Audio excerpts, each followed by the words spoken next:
Welcome back to Ironclad RC. We got the V2 Sonicwake on the block. All right. This boat's got a big block. It's got upgraded electronics. It's got updated and upgraded hardware on the boat. I had a request from a couple of my subscribers asking if the motor mount on the V2 will cross-reference with the V1. Okay, boys. So I got the motor out of the V1 here. I've got the big block loosened up on the V2. So let's see. Let's check it out. Stick around. Big B with Ironclad RC.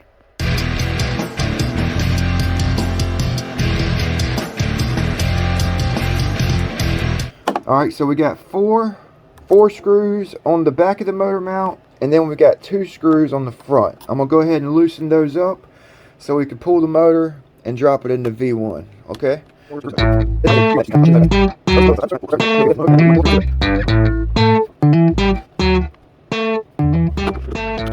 All 6 screws loosened up here. That'll let you pull your motor right out the boat. Okay?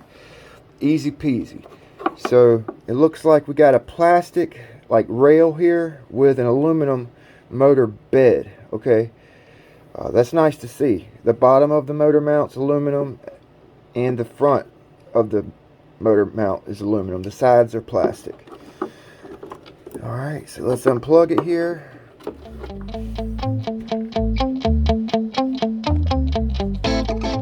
I got my motor loosened up already. Let's take that out. Compare the 2 motor mounts. Alright, so the V1 motor mount is skinnier. The screw pattern does not look like it's the same that screws the mounts onto the hull.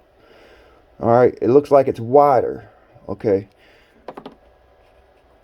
Yeah, so the sides of the rails are plastic. The mount itself is aluminum. So let's drop it in here. Let's see if it fits.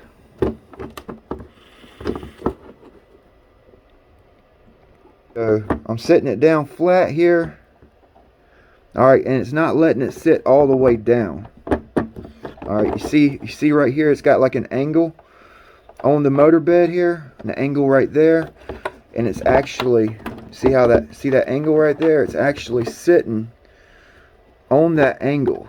Okay, so if you were to modify the original bed, alright, modify the original bed right there, maybe grind out that angled piece of plastic there and there, it might sit flat, but the screw holes are not going to line up. You guys see that? You see the screw holes are wider. So maybe you could elongate the screws sideways, elongate the screw hole there.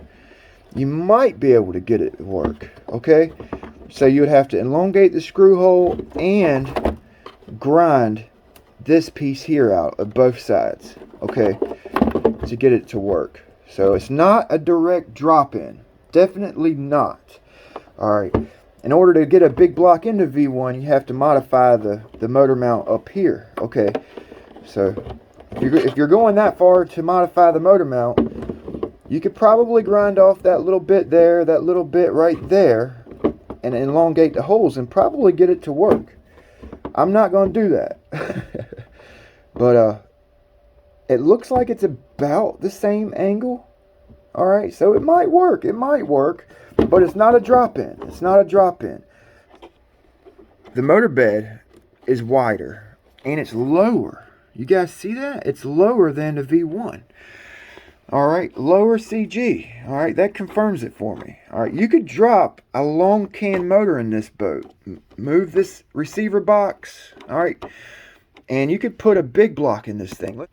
Alright, you guys, so just to kind of give you an idea of how much room you have in this boat. This is a TP Power 4060. Alright, it's basically bottomed out on the stuffing tube there. Okay, so if you were to move this radio box right here, you could get a big block, a long can big block to fit in this boat. Alright, not that it freaking needs it. I think this motor right here is gonna be the bomb. You could put a bigger ESC in this boat for sure and make this boat scream with this motor right here. Mr. Mad proved it, boys. Mr. Mad proved it. 80 mile an hour motor. Okay, boom. All right, look at that. It's tight. It's tight, boys. It's tight. Look at that. Alright, so there you go. There you go. The V2 motor mount will not fit in the V1 unless you modify it, okay? Completely different setup here, boys. It's completely different. I'm telling you, it's completely different, man. Bolt up a 160, okay? Boom, you got something, all right? You got something, all right? I'm going to let you guys go. Big B here with Ironclad RC, channel where we tinker, test, and tune everything RC. We'll see you guys next time, huh? Full tilt, boys. It sounds solid, y'all. It sounds solid, man. Like it don't have no like vibration and hollow sound like the V1 did. Oh man.